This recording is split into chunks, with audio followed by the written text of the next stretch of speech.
మీరు ప్రతి స్టూడెంట్స్ కూడా తెలియపరచాల్సినటువంటి ప్రాముఖ్యమైన విషయం ఏమిటి అంటే, తొందరపడి నిర్ణయాలు తీసుకోకండి.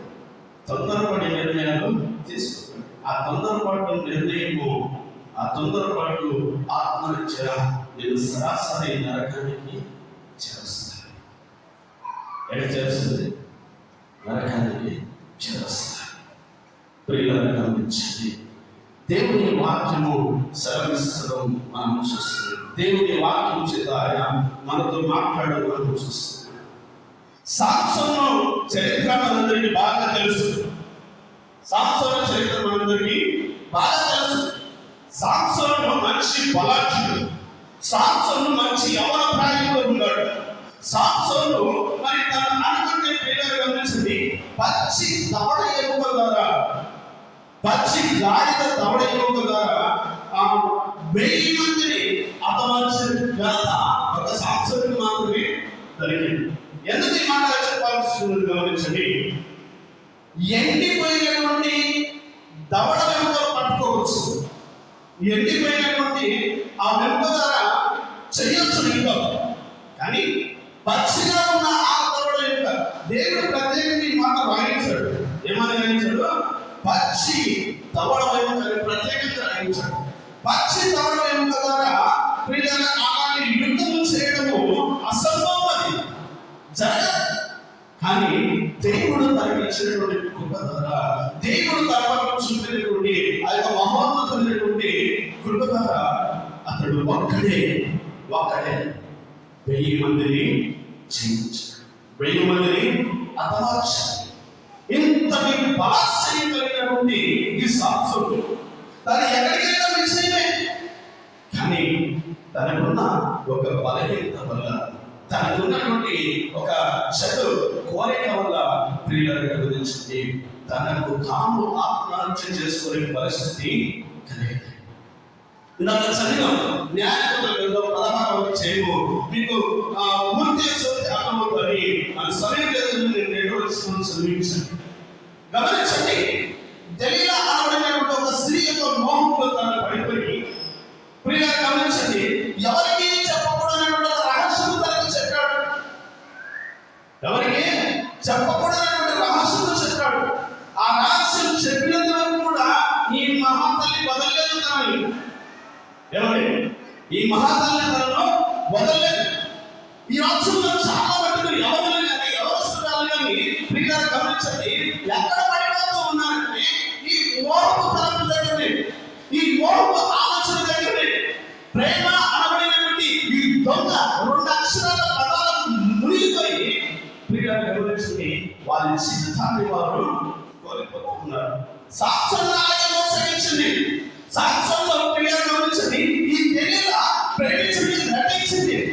ఎంతో మరియు లాలనతో కూడినటువంటి మాటలు ఆయన చెప్పింది. అలా ఉన్నప్పుడు ఫిలిష్తీయులు ఆమె దగ్గరకు వచ్చి, సామ్సోను జయించడం మా వల్ల కావట్లేదు, తను జయించాలంటే అది ఒక నియమాన్ని సాధ్యమవుతుందంటే ప్రియులను గమనించండి, ఆమె అతనికి ఎంత లాభంగా మాట్లాడుతున్నదో చూడండి. తనకున్న రాష్ట్రం చెప్పేటంత వరకు కూడా తన విడిచిపెట్టాలి. ఎందుకు చేసిందని? ఎందుకు చేసిందండి? ఎందుకు చేసింది? డబ్బు డబ్బు డబ్బు ఆశించింది. ఆమె నిజమైన ప్రేమ చూపించాలా, ఆమె నిజమైన తనను ప్రేమించాలా. ప్రియులను గమనించండి, ఈ రోజుల్లో యవనస్తులు ఎక్కడ పడిపోతూ ఉన్నారంటే ఈ ప్రేమ ప్రేమ పదాలు పడిపోయి తమ జీవితంలో తామే స్వయంగా నాశనం చేసుకుంటున్నారు. గమనించండి, ఇది నిజం. ఎక్కడ వారి జీవితం అంతమైపోతుందంటే ఈ యొక్క ప్రేమ అనబడిన 2 అక్షరాల పదముల దగ్గర వారి జీవితము అంతమైపోతుంది. ఇక్కడే వారి జీవితం ముగించదు. సామ్సోను ఇంత బలాఢ్యుడు కదా, ఇంత మరి మంచి దేహం కలిగిన వ్యక్తి కదా, మంచి తను ఎలా అంటే జిమ్కి వెళ్ళిన లేదా ఈ డబ్బులో కొంతమంది కనిపిస్తారు, అన్నింటినీ కలిసి ఇలా రకరకాల ప్రేమతో కొంతమంది కనిపిస్తారు. అంతకంటే కూడా గొప్ప ఫలాలు.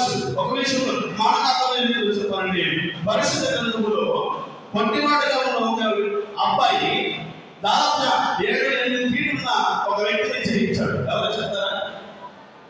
ఎవరన్నా?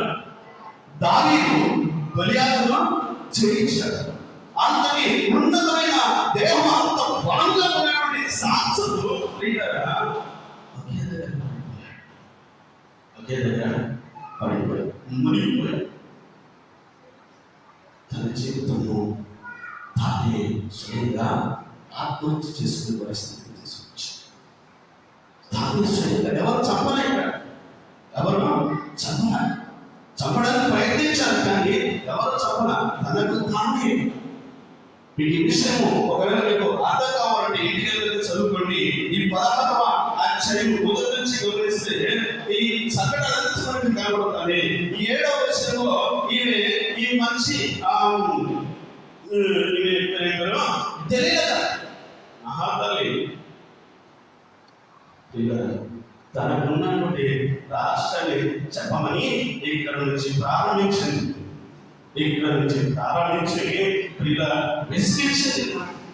విసిగించింది. మనం కూడా కొన్నిసార్లు ఇంట్లో భర్తలు కానీ ఇంట్లో బాధ్యతలు కొన్నిసార్లు మనం కూడా మనకి కావాల్సింది చేసినంత వరకు కూడా మనము వదిలిపెట్టే రకము కాదు. అవునంటారా? కాదు. నిజం మనకు కొంచెం నామోసిగా ఉంటుంది.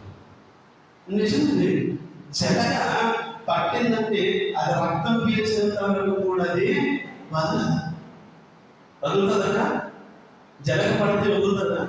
దానికి కావాల్సినంత రక్తం పీల్చుకోవాలి. దానికి అడుగులేడితే అప్పుడు చూద్దాం. మనం కూడా అంతే.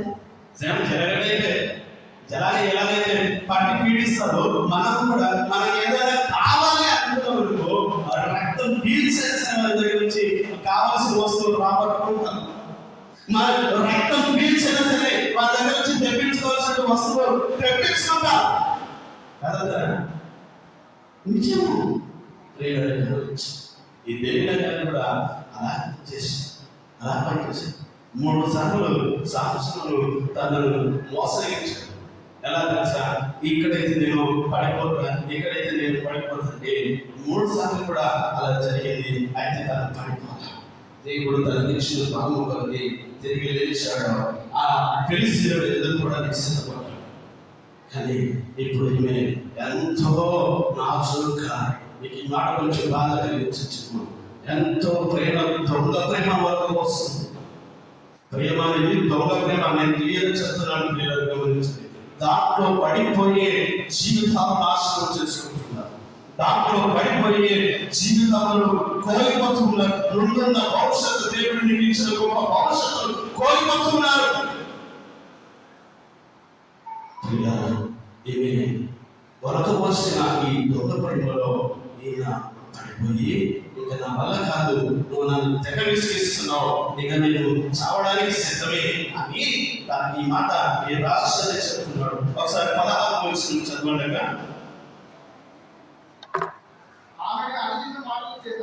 ఆమె అనుదినము మాటల చేత అతన్ని బాధించి తొందర పెట్టుచున్నందున అతడు ప్రాణం విసిగి చావగోరెను. ఏమైందండి? ఏమైంది? ఎందుకైనా చెప్తున్నాడు? విసిగింది ప్రాణం. ఆమె చెప్తున్న మాటలు, అరే ఈమె వల్ల ప్రమాదం ఉందని తెలిసే తాను ముందు 3 సార్లు నిజాన్ని చెప్పలేదు అక్కడ. కానీ ఈ దొంగ ప్రేమ ఉంది కదా, నేను డైరెక్ట్ మాట్లాడుతున్నాను. ఈ దొంగ ప్రేమ ఉంది కదా, ఈ దొంగ ప్రేమ దానికి కావాల్సిన దాన్ని పట్టుకున్నంత వరకు కూడా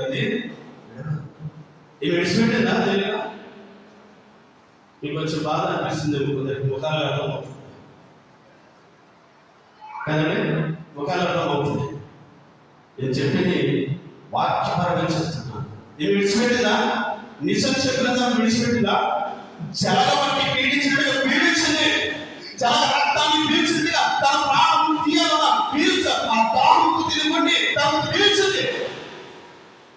ఇప్పుడు ఇక ఈమె ఎలాగో నన్ను చంపడానికి ప్రయత్నిస్తుంది, ఈమె ఎలాగో నిర్ణయించిన నన్ను చంపాలన్న ఉద్దేశంతో తను నిజాన్ని చెప్తున్నాను. ఏం చేశాడంటే తను విసికి చదవరా చావబోయాను. చదువు అర్థమైతే తనకు ఇది ఎలాగో నన్ను చంపకుండా విడిచిపెట్టారు. ఇక నేను కూడా అయిపోయింది నా పనిగా బయటికి రాలేకపోతున్నాను అని నిజం చెప్పేశాను.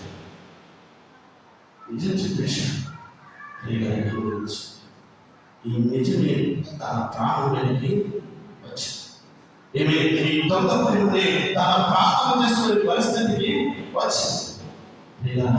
ఇప్పుడు వలాన్ని కోల్పోయిన ఈ సాంసను కళ్ళు మీకలేబడ్డ ఈ సాంసను ఏమైతున్నాడు అంటే ఇప్పుడు చిన్నగా ప్రభు దగ్గర వేడుకుంటున్నాడు, ప్రభు దగ్గర మొరపెడుతూ ఉన్నాడు, ప్రభు దగ్గర ప్రార్థన చేస్తూ ఉన్నాడు. ప్రభువా దయచేసి నన్ను క్షమించి ఒక్కసారి మాత్రమే నీ కృప నా పైన చూపించు, ఈ ఒక్కసారి మాత్రమే నీ కృప నా పైన ఉంచు. ఫిలిష్తీయులను హతం చేయడానికి కావాల్సిన గృహాన్ని నాకు దయచేయి. అక్కడ స్త్రీలు పురుషులు ఒకవేళ లెక్క పెడితే వచనాల ప్రకారం చూస్తే 3,000 మందికి పైన ఉన్నారంట. 3,000 మందికి పైన ఉన్నారు.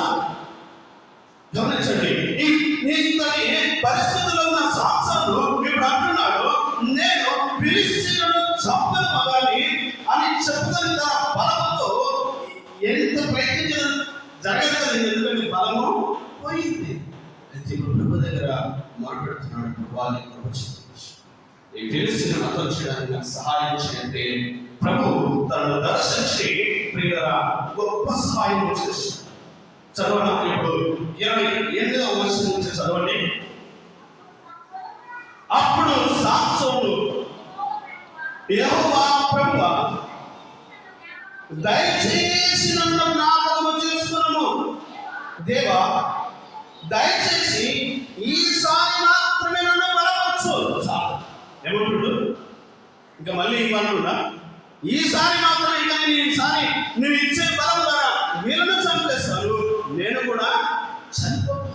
తనకు అర్థమవుతుంది తన పరిస్థితి ఏంటో, తన జీవితం ఎక్కడ ముగించబోతుందో, తను ఎక్కడ చనిపోతున్నాడో, ఏ సమస్యలో తను మరణించబోతున్నాడో తనకు క్లియర్గా అర్థమవుతుంది. అందుకే ఆ 16వ వచనం చదివి కదా, తాను విసిగి ఏం కోరాడు చెప్పను రా కొంచెము. ఏం కోరాడు? చావు. విసిగిడు, ఇక అయిపోయింది నా పని, ఇక నేను దీని నుంచి బయటపడేసే మాత్రం నాకు లేదు అని తాను విసిగి నిజం చెప్పేసిండు. అక్కడ సావు కోరిండు, ఇక్కడ ఏమైపోయాడు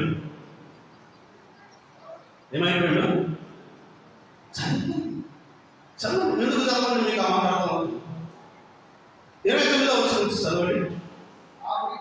ఆ గుడికి ఆధారంగా ఉన్న 2 స్తంభములలో ఒకదానిని కుడి చేతను ఒకదానిని ఎడమ చేతను పట్టుకొని నేను ఫిలిష్తీయులను చబలిపోదును గాక అని చెప్పి బలముతో వంగినప్పుడు ఆ గుడి ఆ సర్దారుల మీద దానిలో ఉన్న జనులందరి మీదను పడెను.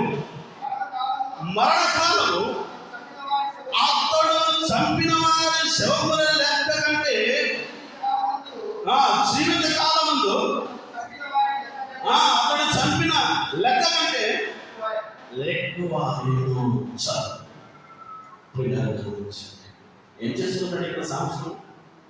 ఏం చేస్తున్నాడు? యుద్ధశీలుడు, బలాచారు, నైపుణ్యత కలిగిన వాడు, ఎంతో యుద్ధంలో మరి ఎంతో మంది జయించిన వాడు.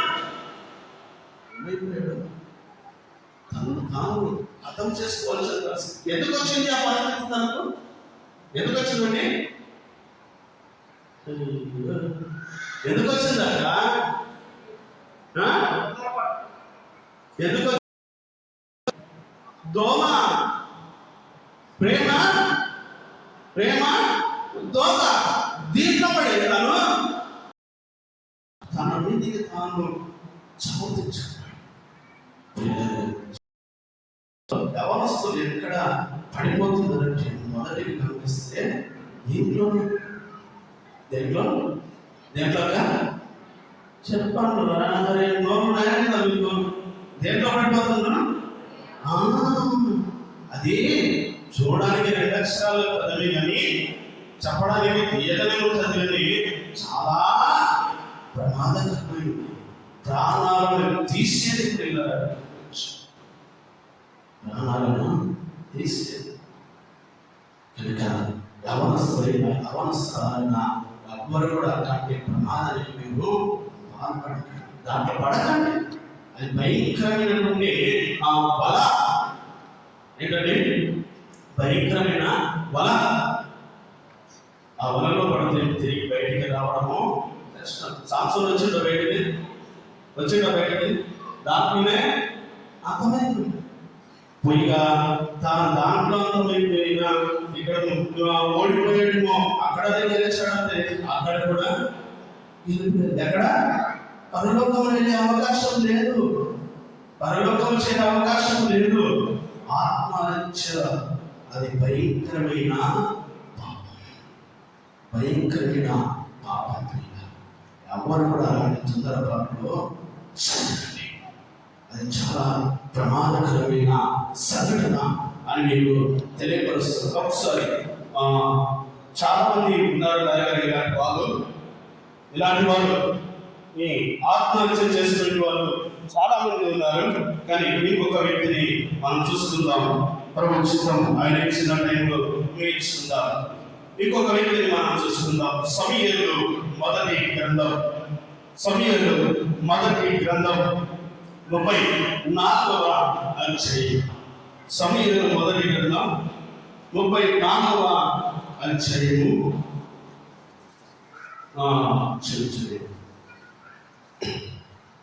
సమూయేలు మొదటి గ్రంథం 32వ అధ్యాయం 4-5 వచనాలు చదువుతారా?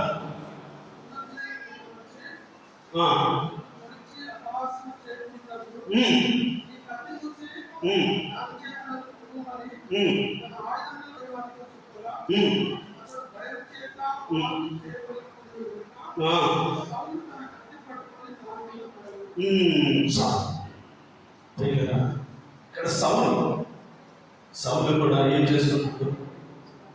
చేసుకుంటుండండి? బయట వినిపిస్తుందన్నమాట. ఏం చేసుకుంటుండు సౌలు? ఒకసారి దగ్గర ఉన్నటువంటి ఆయుధాలు పైకి లేపండి. ఉన్నాయా కదా? కొంచెం పైకి లేపండి, కనిపించాలి. దేవుడికి అందరూ ఈ పరిశుద్ధ గ్రంథం ఈ ఆయుధాలను అందరూ కూడా తెచ్చుకోవాలి. ఏమని సౌలు ఏం చేస్తున్నాడు? దేవునికి వ్యతిరేకమైన కార్యాలు చేశాడు. దేవుడు చేయకూడదన్న పని చేసిన తర్వాత ఇప్పుడు ఓడిపోతున్నాడు. తన జీవితంలో ఓడిపోతున్నాడు. ఈ సున్నతి లేని ఫిలిష్తీయుల చేత నేను చావడం కంటే కూడా ఇదిగో నాకు నేను చావడం మంచిదనుకున్నాడు. ఈ సున్నతి లేని ఫిలిష్తీయుల చేతిలో నేను ఓడిపోవడం కంటే కూడా ఇదిగో నేను ఈ జీవితాన్ని సాధించుకోవడం బెటర్ అనుకున్నాడు. గౌరవం కొరకు నన్ను ప్రాకులాడాడు, మర్యాద కొరకు నన్ను ప్రాకులాడాడు. గౌరవం ఎప్పుడు నేను బ్రతికించాను. చాలా మంది ఈ కుల గర్వం గురించి, అధికార గర్వం గురించి, ఈ రాజకీయ గర్వం గురించి రకరకాలైనటువంటి వాటిలో గౌరవం పొందుకోవడానికి ఏం చేసుకుంటున్నారు? తమకు తాము స్వనాశనం తెచ్చుకుంటున్నారు. ఈ యొక్క అధ్యాయాన్ని పూర్తి చదివితే అర్థమవుతుంది. ఇప్పుడు ఒక వ్యక్తిని అడుగుతున్నాడు, తన యొక్క సామాన్యమైన మోస వ్యక్తిని అడుగుతున్నాడు, అరే ఇక ఈ ఫిలిష్తీయులు వచ్చి ఈ యొక్క సున్నతి లేని నన్ను చంపేస్తారేమో, వాళ్ళ చేతుల్లో చావడానికి నీ చేతుల్లో చావడం నాకు మంచిది. నువ్వు సున్నతి పొందిన వాడవు, నువ్వు దేవుని ఎరిగినవాడు, నీ చేతుల్లో చావడం నాకు మంచిది కనుక నీవు నన్ను చంపి. ఏం కోరుకున్నాడట? మరణానికి. నువ్వు నన్ను చంపి అంటే వాడు భయపడి నేను ఈ పని చేయలేను, నేను ఇంత కాలానికి పాల్పడలేను నేను అంటే పిల్లల గురించి సౌలు తనకు తానే కత్తి పాతుకొని ఆ కత్తి మీద పడి చనిపోతున్నాడు. ఎందుకు చెప్తున్నాను తెలుసా? ఆత్మహత్య చాలా పెద్ద పాపము. ఆత్మహత్య చేసుకోవడము చాలా పెద్ద పాపం. అనుకుంటాం నేను ఆత్మహత్య చేసుకుంటే అయిపోతుంది ఈ లోకంలో, ఈ శ్రమ నాకు ఉందామని అనుకుంటాం. కానీ ఈ లోకంలో నీకు ఈ శ్రమలు ఉండవేమో, ఈ లోకంలో నీవు ఈ యొక్క సమస్యలను ఎదుర్కోవేమో, కానీ ఆత్మహత్య చేసుకుంటే మాత్రము భయంకరమైన శ్రమలను పడతావు. ఏ శ్రమ తెలుసా? ఏ ప్రమాదం తెలుసా? నరకమైనటువంటి అగ్ని గుండములు, పురుగు, సావులు, అగ్ని, ఆగి ఆ భయంకరమైన వేదనలను పడి నువ్వు ఈ యొక్క యుగాల దాంట్లో మొరపెడుతూనే ఉండాలి. ఏం చేస్తారండి?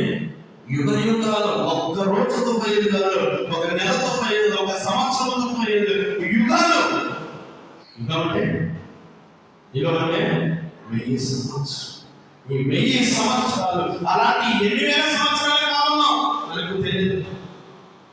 కానీ యుగ యుగాలు కూడా దాంట్లో పడాల్సిందే. ఎందుకు తెలుసా? కొద్ది జీవితం కొరకు, కొద్ది సమయం కూడా అవమానం కలిగింది కదా అని నిన్ను ఆత్మహత్య చేసుకోవడానికి ప్రయత్నిస్తే మాత్రము ఈ అవమానం వల్ల ఏమొస్తుంది? భయంకరమైన వేదన. స్టూడెంట్స్ ఈరోజు చాలా మంది ఎందుకు నేను ఇందాక చెప్పినట్టుగా ఎందుకు సూసైడ్ చేసుకుంటున్నారు తెలుసా? స్టూడెంట్స్ వారికి రావాల్సిన రిజల్ట్ లో ఆ సరైన మార్కులు వారు పొందకపోవడం కారణం, వారు ఆత్మహత్య చేసుకోవడం కారణం ఏంటంటే ఆ మార్కులు తక్కువ వచ్చినప్పటికీ అమ్మ నన్ను తిడతారేమో, స్నేహితులు నన్ను నిందిస్తారేమో, నా పక్క స్నేహితులకు వచ్చిన మార్కులు నాకు రాకుంటే నా బంధువులు నేను చులకమైపోతానేమో, నా చుట్టూ ఉన్న సమాజము నన్ను నిందిస్తారేమో, నేను చదువు రాని వ్యక్తిగా వారి మధ్య నేను కనబడతానేమో అనే ఒక భయముతోటి కదా కానీ ఈరోజు నువ్వు 2 మార్కులతో పోవచ్చు, ఈరోజు నువ్వు అనుకున్న మార్కులు నువ్వు సాధించకపోవచ్చు. కానీ ఒక నిమిషం నువ్వు ఆలోచిస్తే మళ్ళీ ఒకసారి ఎగ్జామ్ రాసుకోవడానికి అవకాశం ఉంటాయి. మళ్ళీ ఒకసారి ఎగ్జామ్ రాసుకుంటే ఆచార్యులు దేవుడు ఖచ్చితంగా మనకు నడిపిస్తాడు. అది నువ్వు దేవుడి మీద విశ్వాసం ఉంచి దేవుడి మీద నమ్మకం పెట్టి నువ్వు వెళితే దేవుడు నిన్ను అన్నిటిగా నడిపిస్తాడు, ఖచ్చితంగా విజయిస్తాడు. ఈ రోజు ఎవరైతే నిన్ను చూసి అవమానించారో, ఈ రోజు నీకు వచ్చిన మార్కులు బట్టి ఎవరైతే నేను ఏళ్ళు చేశారో వాళ్ళ ముందు నేను పొగిడిస్తాడు, వాళ్ళ ముందు నేను పొగిడిస్తాడు. దయచేసి ఆత్మహత్య ఈరోజు మార్కులు తక్కువ వచ్చాయి కొనిగిపోవద్దు. మీ స్నేహితులకు చెప్పండి, మీ పిల్లలకు చెప్పండి, మీకు తెలిసిన ఈ స్టూడెంట్స్ ఎవరైతే ఉన్నారో చెప్పండి వాళ్ళకి ఈ మాట. బిడ్డ, నువ్వు తొందరపడదు, నీకు మార్కులు తక్కువ వచ్చాయి, నువ్వు తొందరపడదు. దేవుడు ఉన్నాడు, ఆయన నమ్ముకో. ఈసారి నువ్వు వచ్చేసారి నేను ఖచ్చితంగా నా దేవుడు నిన్ను పాస్ చేస్తాడు నమ్ముకో. మంచి రిజల్ట్ నీకు ఇస్తాడని నమ్ముకో. మంచి మార్కులు దేవుడు నీకు ఇస్తాడని నమ్ముకోని వారితో చెప్పండి. వారితో చెప్పండి. వారితో చెప్తే ఆ మాట విన్న, ఆ మాట నమ్మిన వ్యక్తి ఏం చేస్తాడు? ఆ భయంకరమైన ప్రమాదమును తప్పించుకుంటాడు. భయంకరమైన ప్రమాదమును తప్పించుకుంటాడు.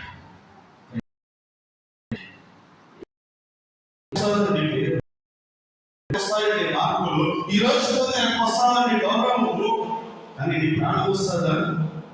నీ ప్రాణం ఒక్కసారి పోయిన ప్రాణం తిరిగి రా.